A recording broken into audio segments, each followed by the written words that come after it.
Hi, everyone. I'm Shelley Francis, founder of Creative Courage Press. Welcome to Creative Courage Live, conversations about creating more courage for the complexity of being human. Thanks for being here. I'd like you to meet Penny Williamson and Darcy Shaw, co-authors of a new book called Writing Together, A Year of Meaning Making and Friendship. I'm happy to talk with both of you today and share the story behind this wonderful book. Before we get started, let me introduce you to our guests. These are the official bios. Penny Williamson is an internationally recognized facilitator, educator, and coach for leaders in healthcare and other serving professions. She's retired associate professor of medicine at Johns Hopkins University School of Medicine. Her work focuses on living and working with authenticity, courage, and heart. Her other joys include cooking, hiking, reading, and travel, and she lives in Philadelphia. Darcy Shaw is an award-winning veterinarian and a professor emeritus of small animal internal medicine at the University of Prince Edward Island in Canada. His work spans clinical medicine to communication skills, teaching, and leadership development. He sees animals as guides to integrity and wholeness. Darcy's other passions include cooking, cats, cycling, and travel. And both authors are facilitators at the Center for Courage and Renewal. And that's how you two met and how I met you. I've known you both for many years since my time on staff at the Center for Courage and Renewal. And that's why I was so thrilled when you reached out about the book that you wanted to write. So welcome to both of you. Thank you, Shelley. Thanks.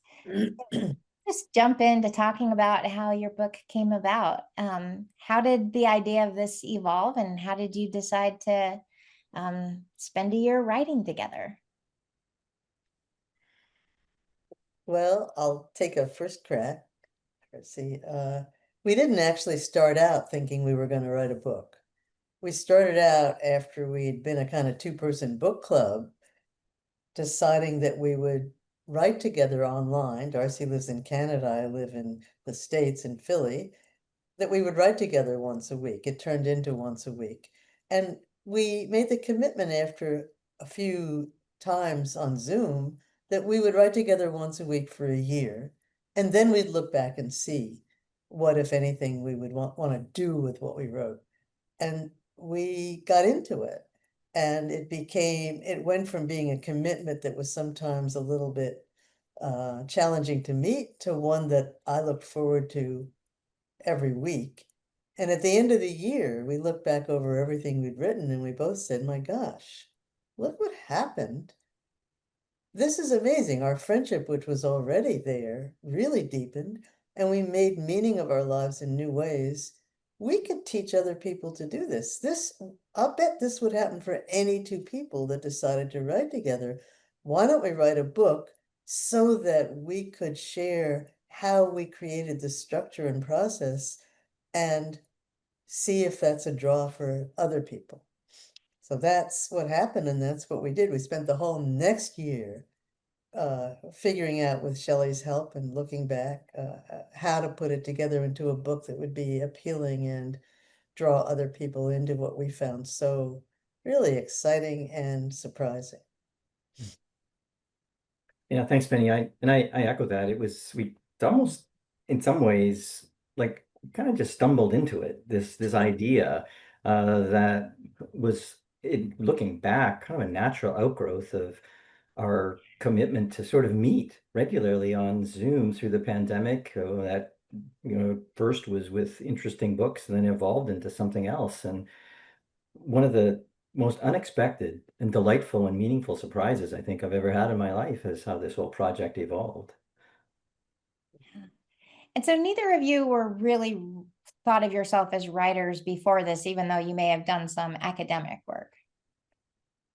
Well, that's an understatement for me. I have written academic articles. Writing has really always been, except for journals that I kept during retreats, it's been excruciatingly hard. So to say I wasn't a writer was kind of not nearly what was true, which is that I had tried and hated and was scared of and paralyzed by writing. So the fact that this became exciting and a draw and something I look forward to and something that came more and more easily because I was doing it with Darcy and because of our structure. That was a huge gift. Mm.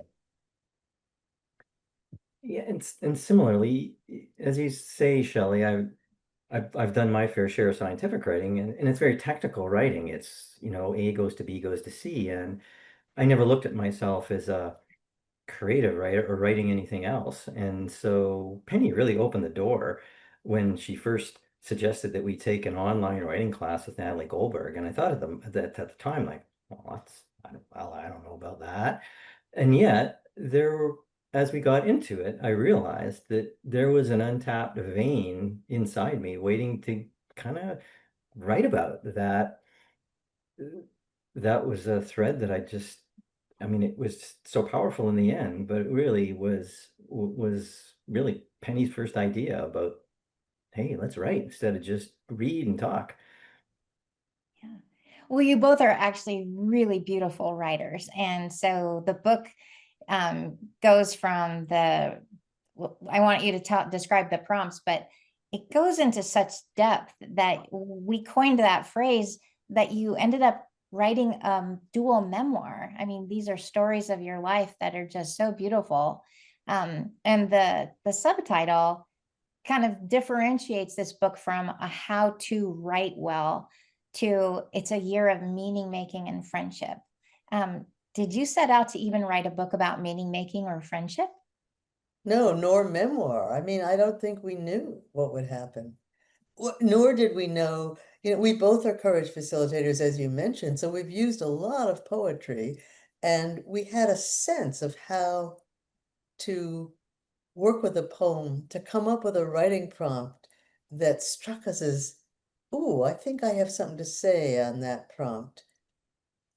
And so the process we created for ourselves was what gave rise to stories. Our affirmation of each other allowed us to open completely to ourselves and to each other. And out came memoir. It wasn't even what we set out to do. At least I wasn't aware that that's what I was doing. Yeah. Yeah, 100%. And really, I give the process that we developed its due for that, because without that open door and that really special, trustworthy space, I know that I wouldn't have come up with plumbed my memories in the same way. Or had I don't know that I would have written about some of them. And for some reason, I mean, well, for obvious reasons, that really safe space and where we got to over the course of the year made me go to some memories that I've had for a long time and I've never written about. And I think we mentioned in the book, some of these things we've never even told our partners. I've never told anybody. And yet here they were, it was coming on the page, almost unbidden. It just was there. And so that still surprises me. Takes my breath away, actually, that I actually wrote some of that stuff down and it wouldn't have happened.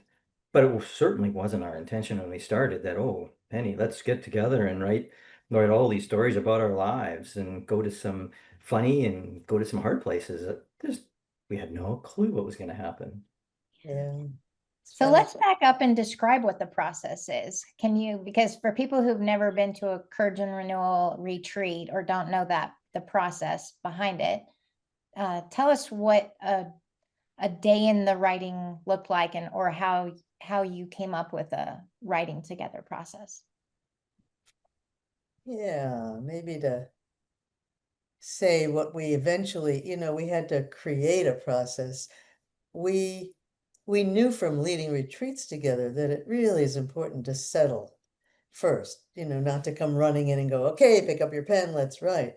So the process we developed was we'd get online and say hi, and then have a few minutes just of silence, just to settle, which is what we always do in retreat.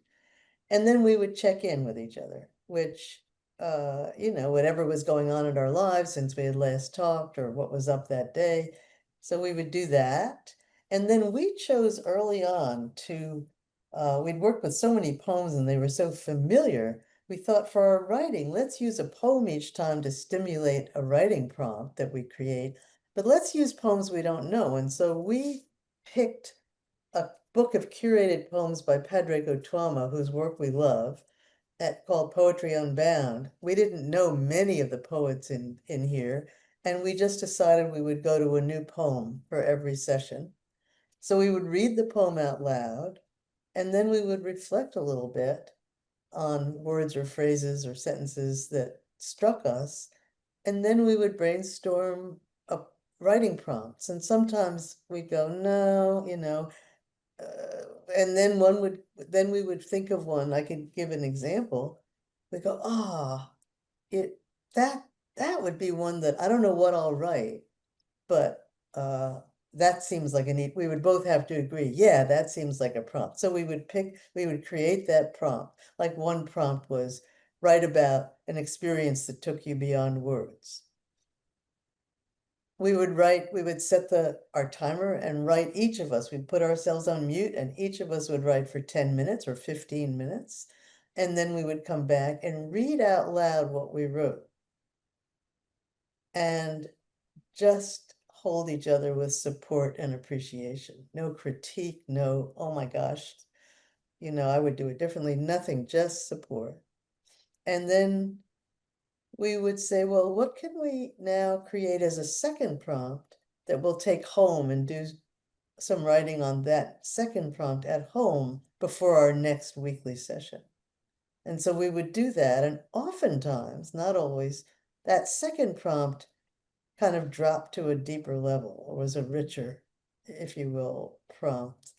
And that's what we would repeat every week. We would send what we wrote to each other, begin the next session reading that out loud, and then go from there. That same process. Did I leave anything out, Darcy? No, I think you hit the nail right on the head, Penny. I think that was a lovely description. Thank you. So Darcy, maybe you could describe then what's the container or the safe space, the safe and trustworthy space that you created with intention that also held just the logistics of writing poetry prompts and the timing and everything. Yeah, so I think that even though it was unconscious initially, when we thought about it, it actually was pretty plain. As we went back to the touchstones developed by the Center of Courage and Renewal, and really that formed the basis of how we held that space. And so some of the touchstones would be to show up and welcome others. Another one would be to observe deep confidentiality. Another one might be when things get difficult, turn to wonder. And so all of them really are help create and hold a space that welcomes one's spirit. And as a result, that really bounded the space for us in a way that we could trust each other deeply and write whatever kind of came out of that pen. And we knew that whatever we wrote and whatever we read that day, it would be accepted, with no judgment, which is another touchstone. No fixing, no advising, just we're just acceptance and affirmation. And so the touchstones really helped shape that space for us, and that was a natural for us, having worked with Courage and Renewal touchstones in our retreats for many years. Yeah. And I have to say, just as a shout out to how I came to the Center for Courage and Renewal was through a writing program called Women Writing for a Change that was developed by Mary Pierce Brosmer in Cincinnati. And I started that writing group. I started participating in that writing group way back in 2004. And that's where I was introduced to Let Your Life Speak by Parker Palmer. And their writing circle, their container, is also based on the Courage and Renewal touchstones and the principles and practices of creating safe space. And so that's how I came to know everything about Courage and Renewal. And so when you said that you'd written a book about writing together, I was like, oh my gosh, this is finally a way that we can bring this out into like it's not just a retreat in a book, but it's how you can apply all of those practices to your creativity. And So, of course, we write about that and list the touchstones slightly modified for writing in mhm, the book so that anyone that is drawn to do something like this can create that safe space for themselves. Because our thought and why we really decided to write a book was, let's help people create this kind of space for themselves because that is the safe container, that allows this flow. yeah. Yeah. So, what turning points did you experience as the year went on? Is there a moment that stands out, or a topic that you wrote about, or a prompt that just felt like, oh, we've really dropped into this process now? Yeah, there was one for me, and Penny, there might be a different one for you, but for me, it was one prompt, and I think it was, and the question was, when have you held love and loneliness together, which came out of the poem A Blessing by James Wright, and that one, I think we write about in the book, both made us like, oof. Now there's going to some very elemental human stuff, because we all want to love and be loved, and none of us want to be lonely. And the two really powerful core emotions, and then contrasting them, how do we hold those together? And so I think for me it was like, whew, now that's a question that's gonna push me, um, in a good way. And I think really that was a turning point for me, certainly, is going to a hard truth and a hard story that I hadn't quite articulated in my mind in that way. Mhm. It's interesting. This often happened with us. It was the same prompt for me. When have you held love and loneliness together? And what was always interesting to me is I never knew what I was going to write before my pen hit the page. But what I knew in my gut was, we're going to go deep. And what I also didn't know is, could I dare to go deep just for myself? And by the way, would Darcy also go deep, or would I be hanging out there, going deep? And so it was, for me, a really moving moment when we each read our stories to each other and realized we'd both felt safe enough with ourselves and each other to both drop into a more vulnerable, Hmm. intimate kind of story that we shared. Yeah. And just to say that in itself was a turning point in my life, that I always felt so private about, oh, these are my stories, I could never share them. And somehow in this process, I realized I'm just a human being with stories. I now feel safe enough to write them. I feel safe enough to share them with Darcy, who I know will hold that with respect and care. And he's sharing his with me. And so if other people want to read them and maybe it'll touch them, well, somehow that was suddenly fine. Yeah. And that is amazing because really that was a whole arc from I will never write these stories to here's a book with all my stories, right? Well, and that's sort of the beauty of a courage and renewal retreat too, is that it starts with the poetry and the prompt, and then just that solo writing for yourself that you might share with one or two people, and maybe you feel the invitation to share it in the bigger group, but you never have to. Um, Yeah. and then for you to feel comfortable sharing it in a printed book now, it's just such a gift to all of us as readers. Mm. I think we should read And I'm, the I'm still I'm still a little amazed at the second part of that. Is that, as I relate into the book, emotions, I've always had a kind of a distant relationship with them until I grew up a little bit. And for me to go to a vulnerable place and write about some hard stuff, that I've never told anybody, was one thing. Like, yeah, good on you, Darcy, for writing that down, and sharing it with Penny. But then to put it in a book and be okay for it to go everywhere, I was like, how did that quite happen? And I'm not sure I understand all of that, but there was something about, as you said, Penny, they're just stories. Everybody has those stories. Everybody holds good, joyful stuff and holds hard stuff, and that just happens to be mine. And so I'm not special that way. And so for some reason that made it okay. And still not sure I completely understand that, but that was, I would have never in a million years thought that Same, we could same. go there. Yeah. And again, this is what happened for me. I would write a story and think, I don't know, can I share this with Darcy? Plus, it's not very good. I would have those things. And he would routinely read it and go, oh, that story really touched me. And I think, really? It was that affirmation and also getting over my own ego, of this isn't good, this is good. It just became part of life's flow and being supported as we got braver. Yeah. Yeah, and your stories, I mean, they brought me to tears as I was just reading them, as your editor.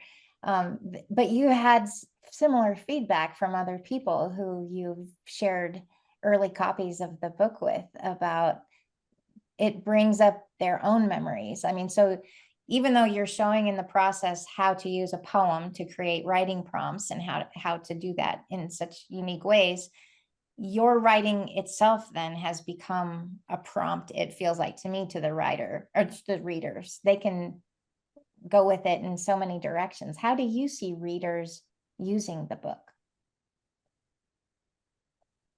Well, something just happened that it kind of affirmed what our dearest hope was. I just was visiting friends with my first copy of the book and showed it to them, very excited. And one of them asked if I would read a story out loud, which was the first time that had happened. And so I read a story out loud. And to my delight, both members of the couple each told spontaneously a story around the same prompt, their own story that just came up, and they were beautiful stories. And I thought, that's why we wrote the book. That's how I hope they read it. I mean, I use it. I hope that people read it and go, oh, I have a story. Maybe we should do this, or maybe I should pick a friend and do this. So that's the short answer. Um, Darcy, do you want to add to that, or you guys ready to read a snippet? No, nothing to add. That was beautiful, Penny. Thank you. Oh, which one? I mean, I'm thinking of either our hand stories or beyond words, or what do you think? We earmarked some. Yeah, so why don't we do the one related to hands and Rafiq Kathwari's poem, which is so delightful. Great.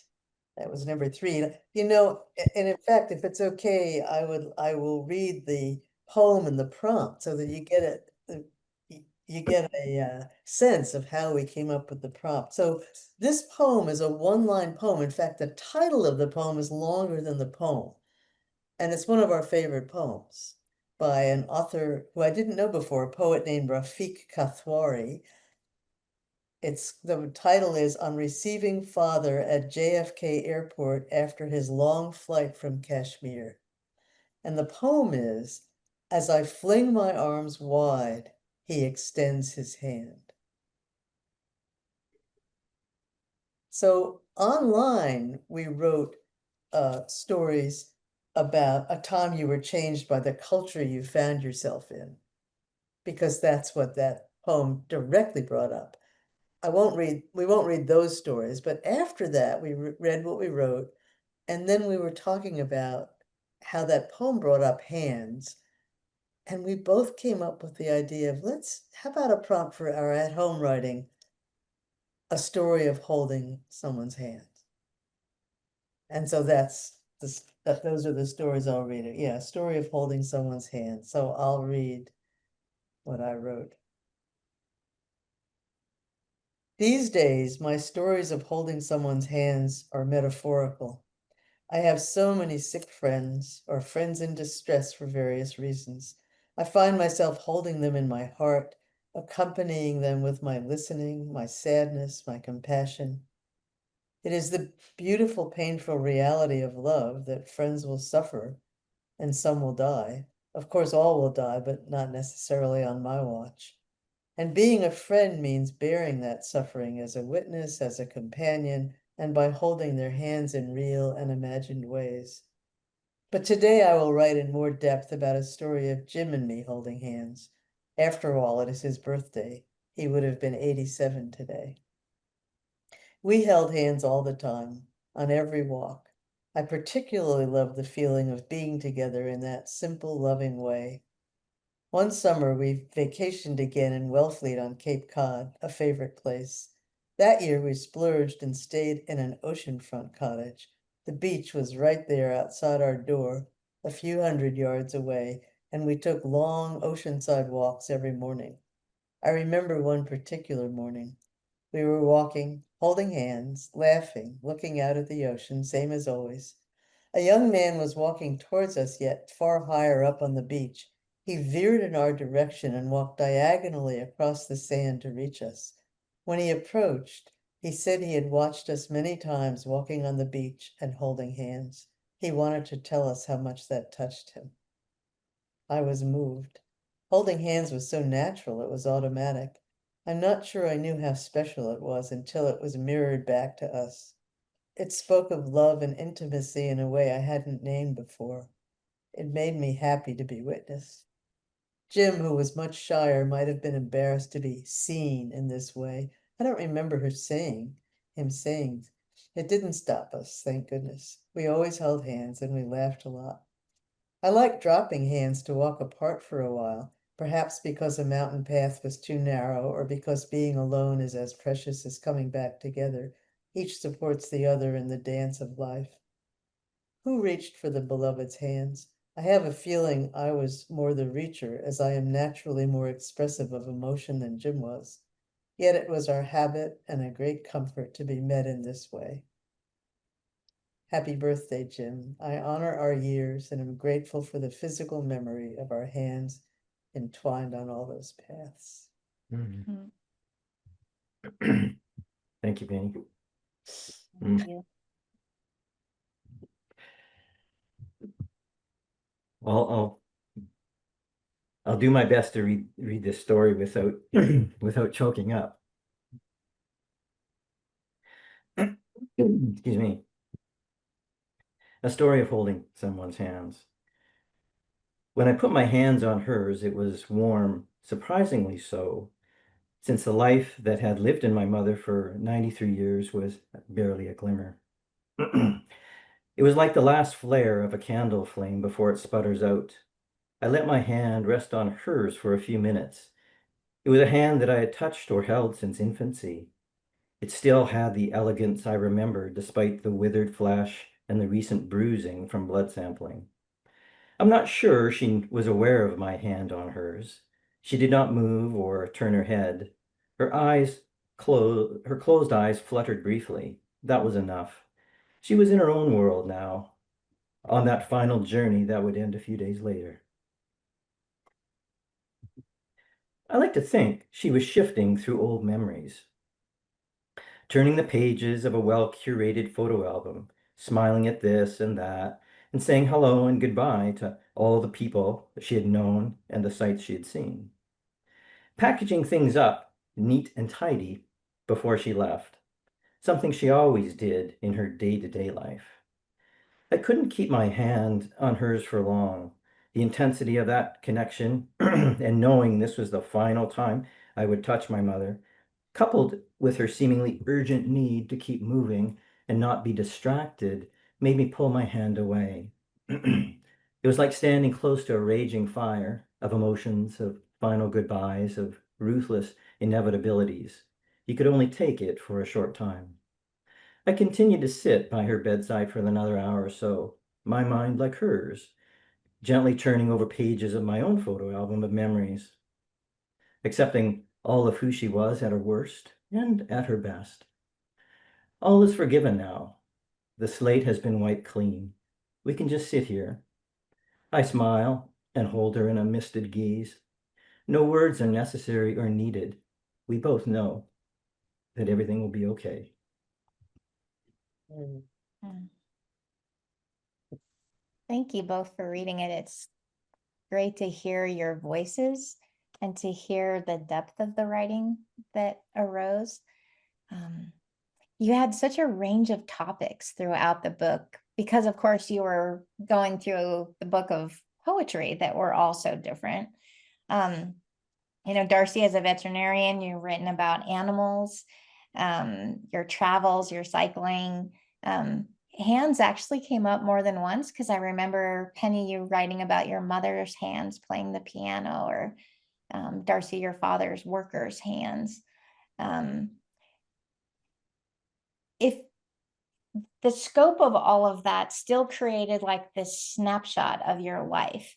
So is there like a message that comes from your memoir itself, like individually? Like, did you see a pattern arise in the message that came out of it, maybe?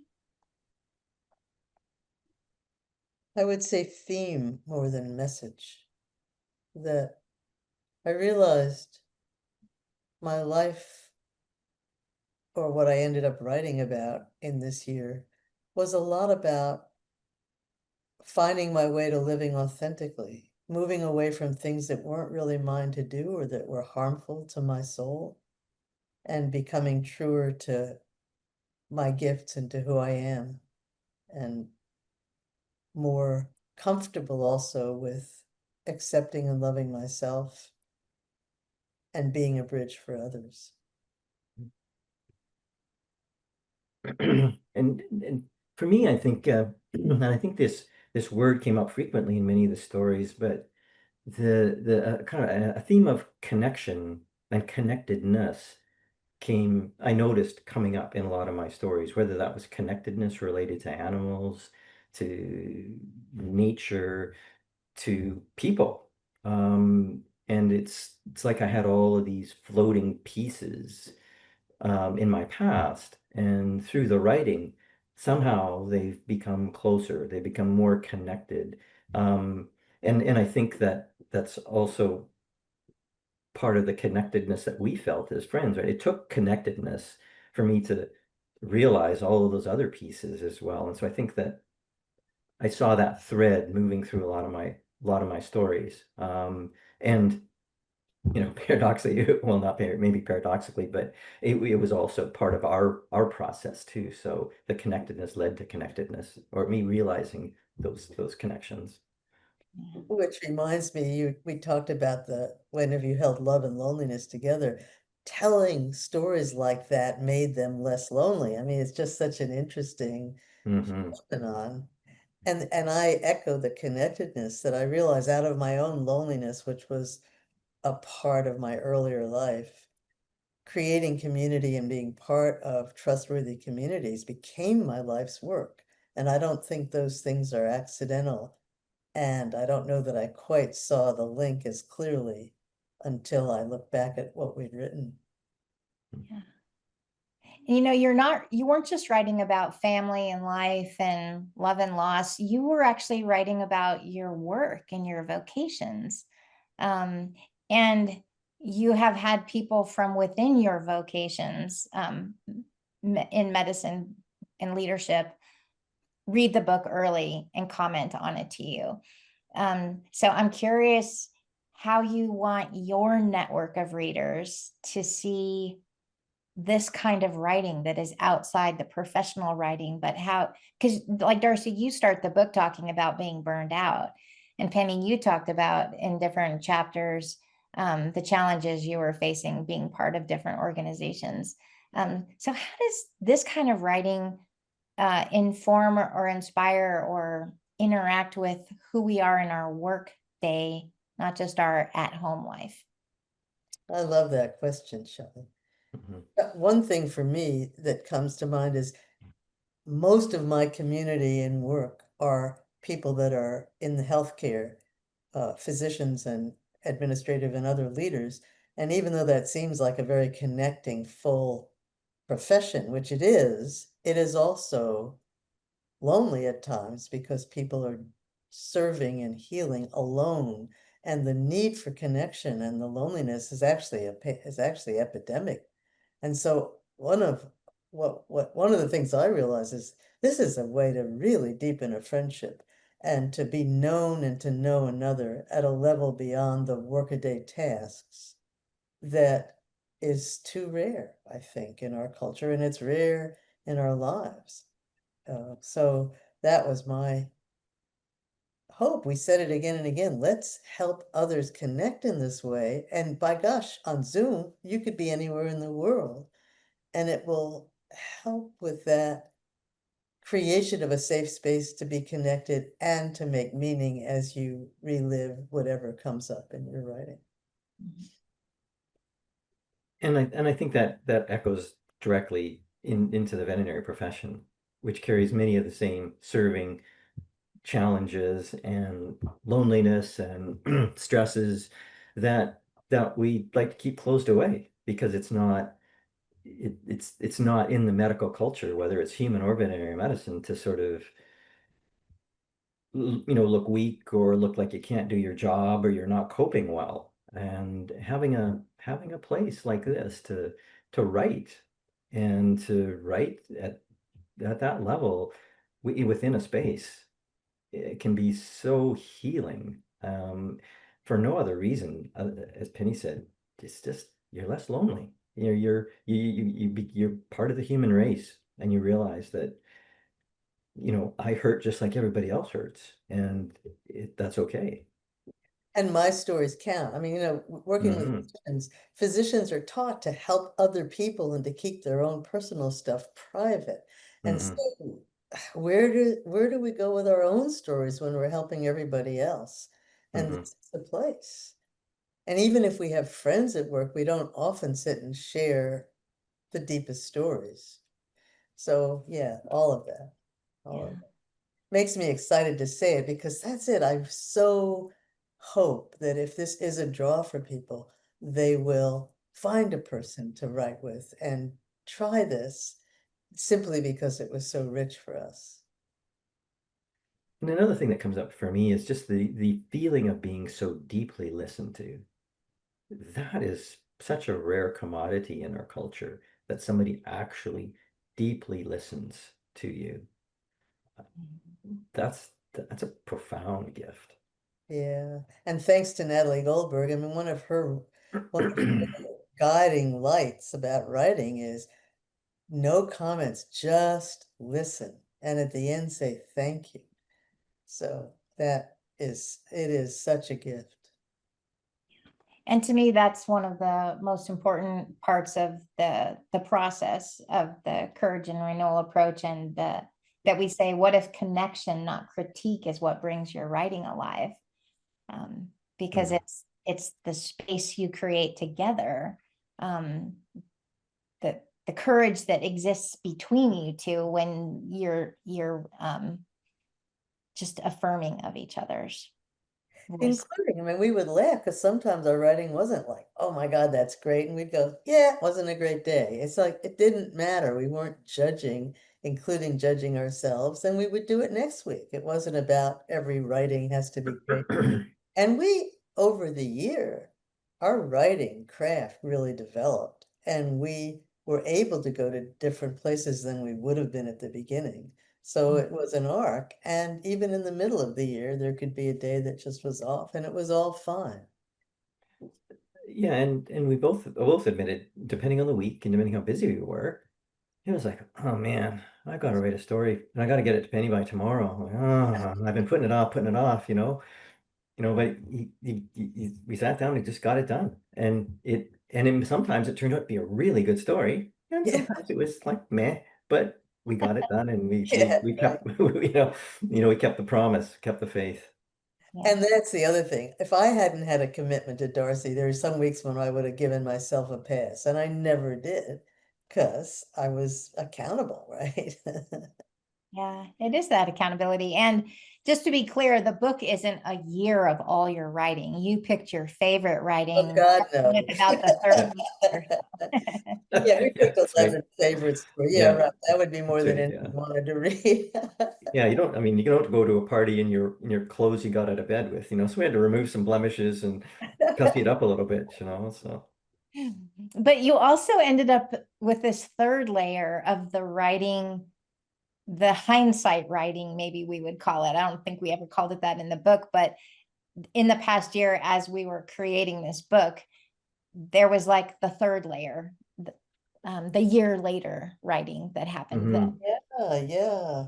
You know, I won't read this out loud, but I remember one of those was we talked about exploring opposites, and we had written about geez, I'm not going to get to this fruitfulness of exploring. We'd written about when has the presence of absence moved you? You're going to have to, and then we wrote an endnote, which was that we each wrote about the presence of absence, which was just an interesting idea because we always talk about being present, but then up came this paradoxical feeling that those people or memories or events that are absent now are still present within us. And so we wrote some fairly beautiful stuff, I thought. And then we would write an endnote, in this case we did, about what that writing unleashed in us. So yeah, there were a lot of extra writing pieces that happened. Yeah. And I love the way that just gives permission to the readers to do whatever they want with the book, like let it inspire them and follow along precisely, even as far as going to get Poetry Unbound also, or just letting your books be your stories be the thing that generates their own writing prompts week to week. Yeah, and at the end, we also list some of our favorite poems and poets because we've worked with so much poetry and have real favorites. And so we want to make that accessible if people think, ooh, I don't know much about poetry, or gee, what are their favorite poets? We have a whole appendix chock full of our favorites. Yeah. Mm. So one of my questions, because of course the subtitle is also a year of friendship, is if you could talk about your friendship and how would you advise readers to consider choosing a friend to write with? I can start off on that. And admittedly, this might challenge some people, I think, because they they might they might feel that, oh, I have to have exactly the right friend, and what's that all look like? And maybe I don't have any friends. Who knows? I mean, that could be me 20 years ago. I would have had this would have been a really tough question. Like, oh, I don't know. I think it's the commitment and having a friend that you've got the beginnings of a trusting relationship.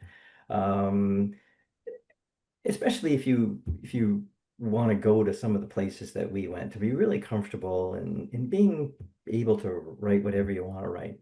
I think it has to be a good friend, and one that you've had some relationship with and have some level of trust with, that you can be honest with and say, well, about this, and kind of, do we want to take this leap and commit in this way? And I think that once you're there, I think that's the first big piece, and then to be mindful of the process and that space. And I'll let you carry on from there, Penny. Other thoughts?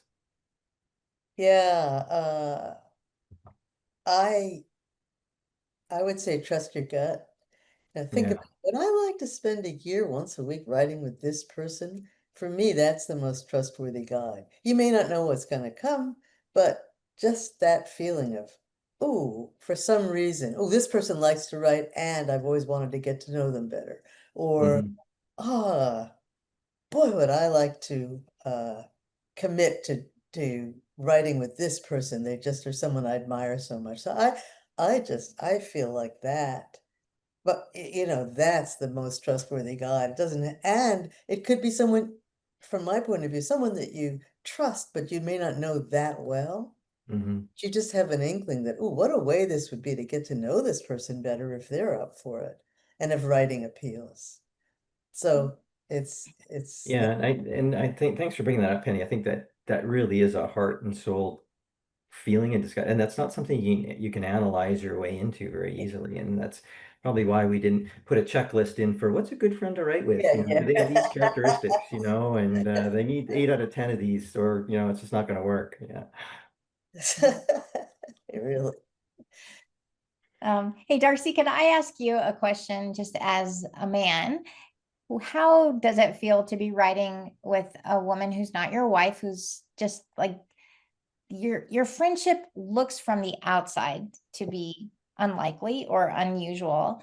And I'm just curious for the men who want to be writers, um, how would you advise them or suggest finding the right writing partner? Because it doesn't have to be somebody of the opposite sex either. No, it doesn't, you know, and I think that, and I think kind of speaks to sort of, I think one of the reasons, at least from my perspective, that I think Penny and I became friends was, I think, two main things. And the first one, I think, was because we met each other in a retreat format with touchstones and current renewal process around that, it attracted that attracts a certain kind of people that have certain kind of questions.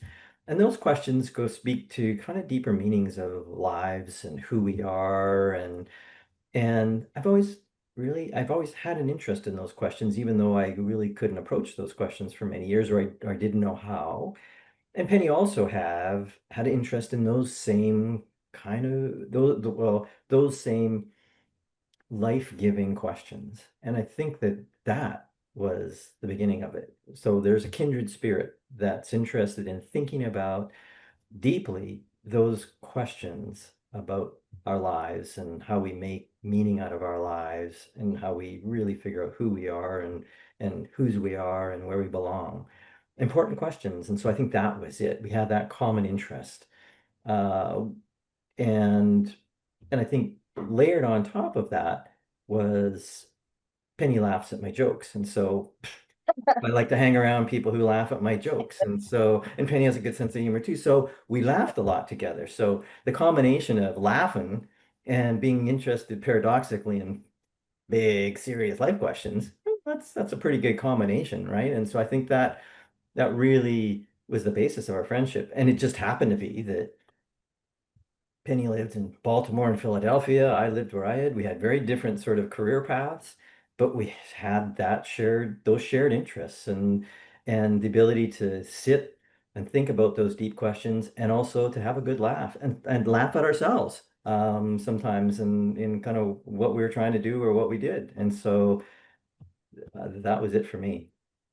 Yeah. And I would add to that, just thinking back on our history, that there was also that we'd shared through retreat work and through our conversations some really private parts of our lives even before we wrote.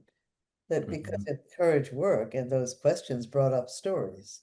They may not have been the deepest stories, but I felt that we could go. I trusted that we would go wherever we needed or wanted to go. And Mhm. we were safe with each other in doing that. So you did not write for the sake of publication ever. It was really just a, an exercise in friendship almost and something creative to do together Mhm. for the year.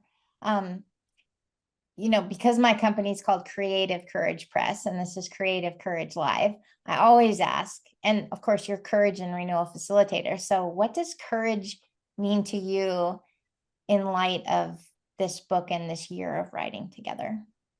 Hmm. Well, what a leap into the unknown, Mm. you know? And I think it does take courage it took specific courage, explicit courage for me to agree to write, period. And then to write every week, I wouldn't know what I was going to write. And to do that took courage every week in some ways, especially some of the more um, evocative prompts that I knew would bring me to some place that I may not have gone before. I think that inner journey always takes courage. it's the courage I like to have. I'm much more comfortable with that kind of courage than Darcy's climbing Mount Etna in Sicily on a bike. That takes the kind of courage I don't have, or stamina. But this kind of courage to plumb who are we and can we share ourselves with ourselves and with each other. Uh, and to not put a burden like we have to.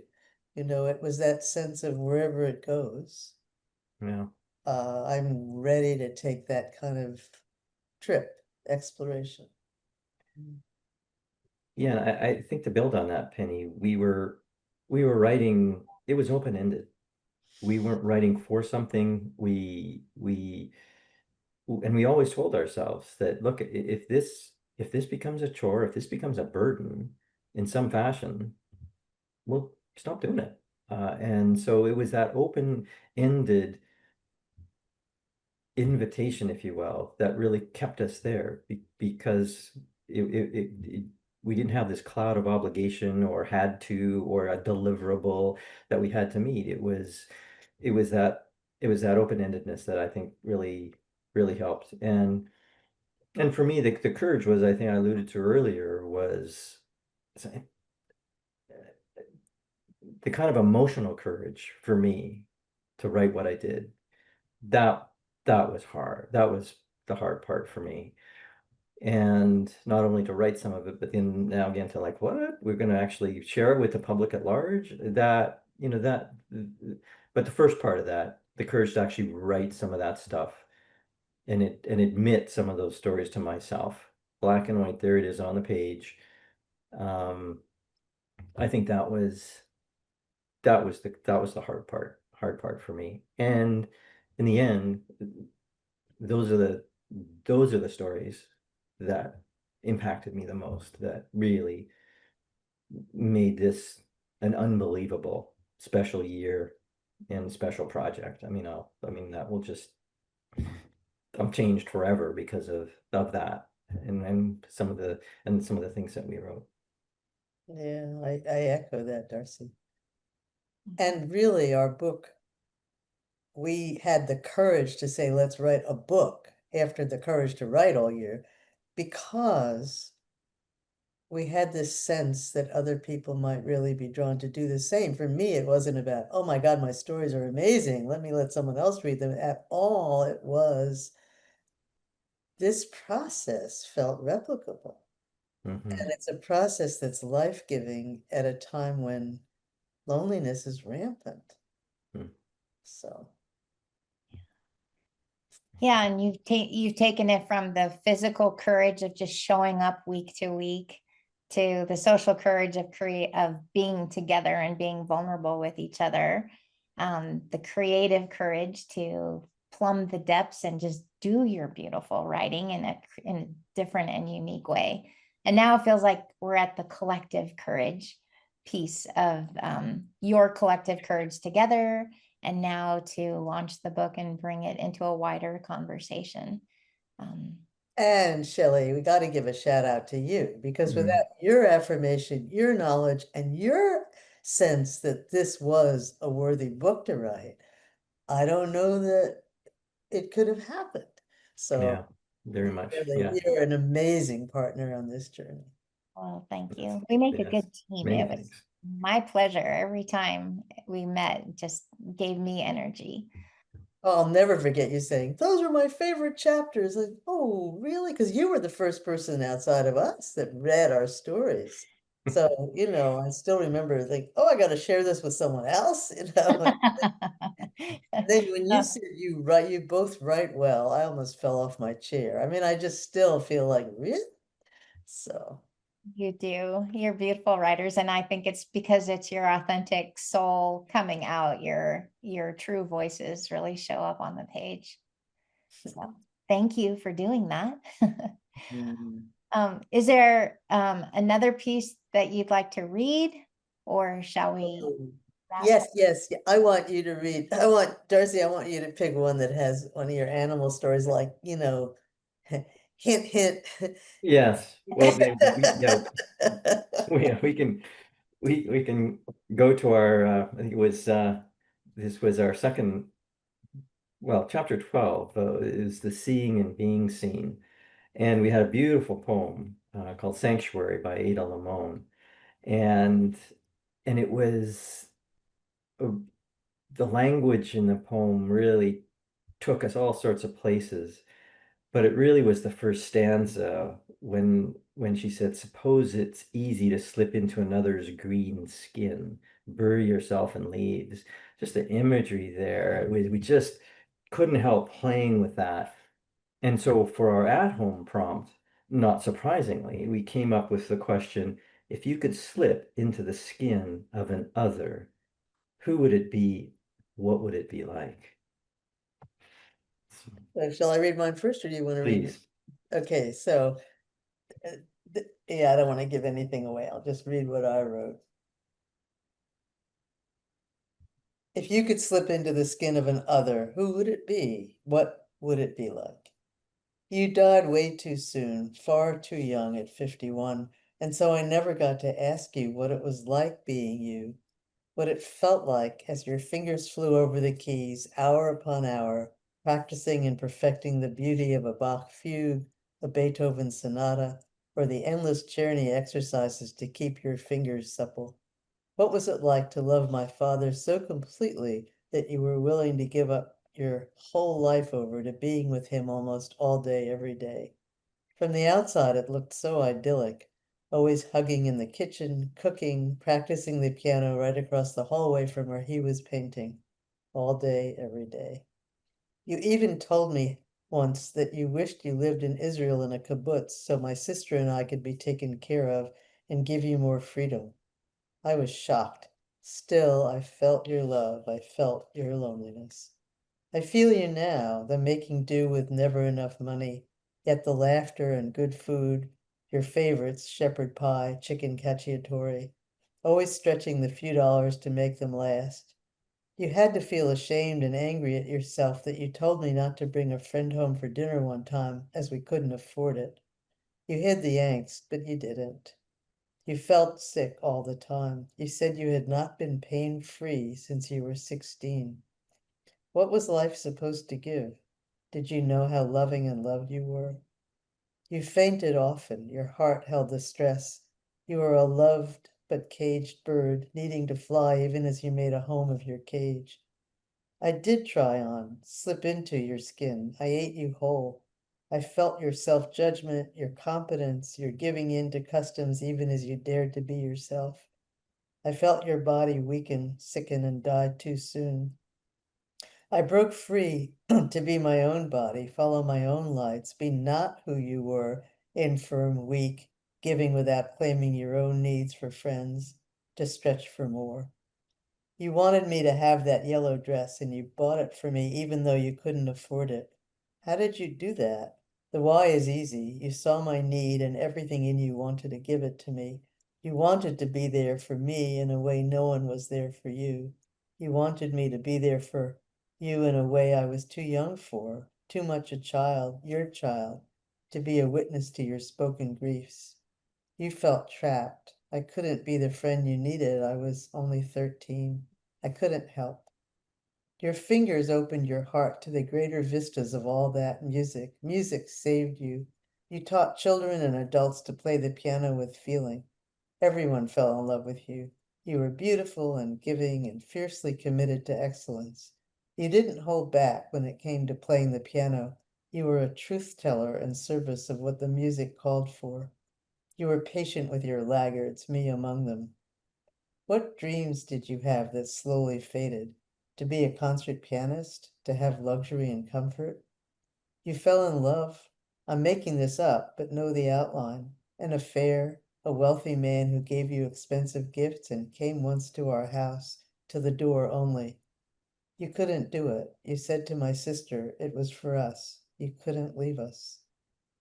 Life isn't straightforward. More than one thing can be true at the same time. You don't know, you didn't know how long you had. You filled the world with your being for every one of your moments. You didn't hide even if you thought you did.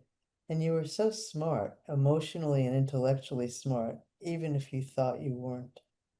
I never wanted to be you, but I wanted to know you. I still do. Thank you, Penny. Mm.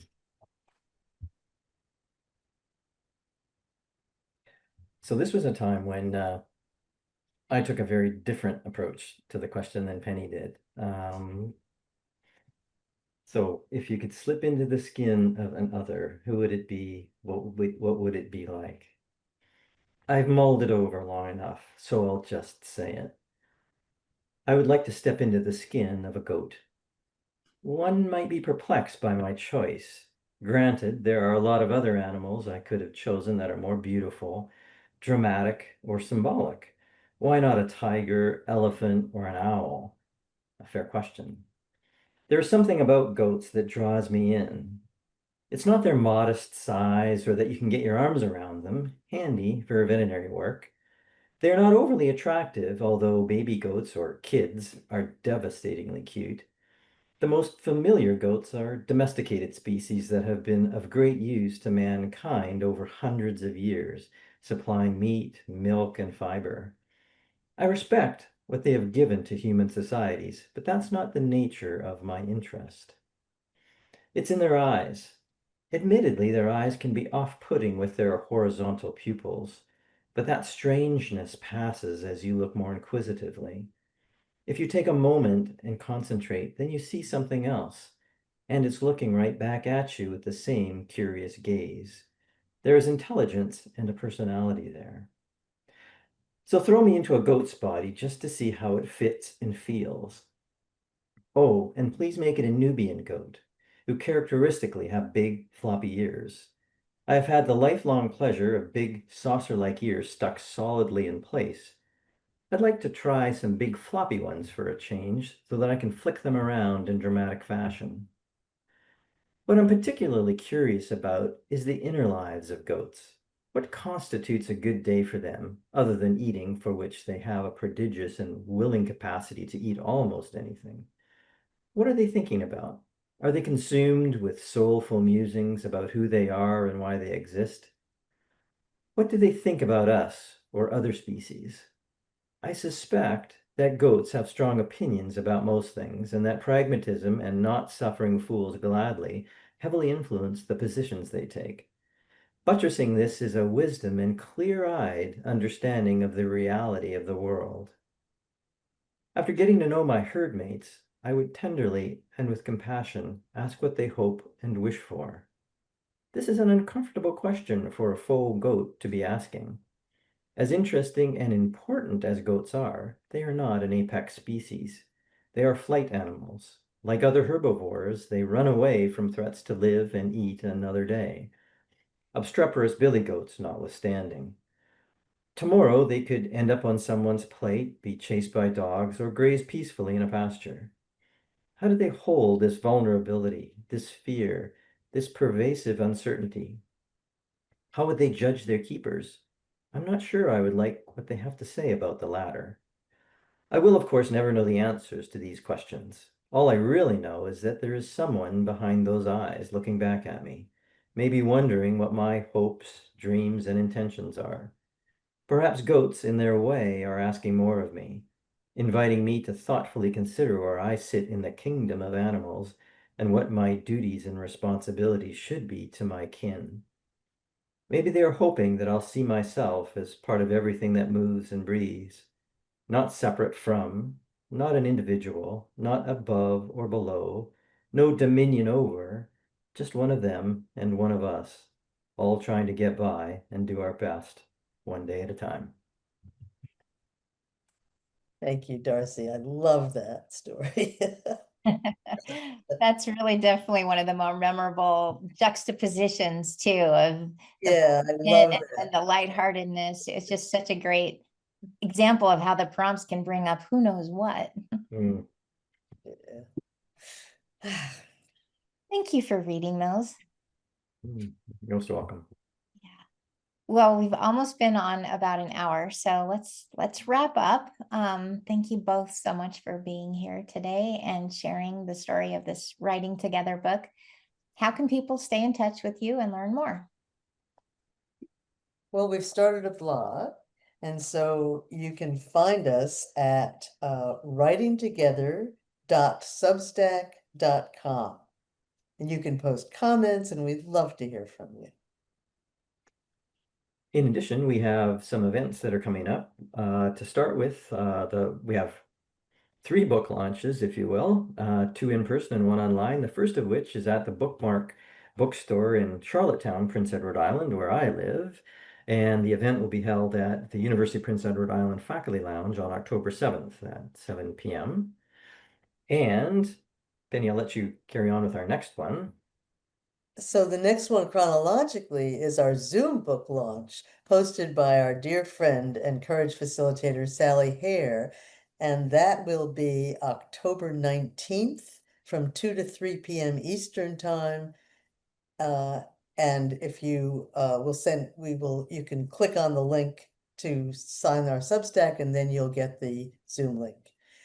And then the third in-person, the next one is an in-person book launch in Philadelphia, where I live, and that is November 6th at the Head House Bookstore in South Philly. And that'll be from 6:30 to 8. We would love to see you at any one of these. And I will put the links below so people can find it and RSVP. So thank you for listening, and I hope you've learned something about creative courage and might feel inspired to do a year of writing together with a friend. So with that, I'll leave you with 2 questions to ponder for yourself. What would you do with more courage, and who would you invite to join you? Thanks, Joe. Thank you, Julian. And thank you, Darcy.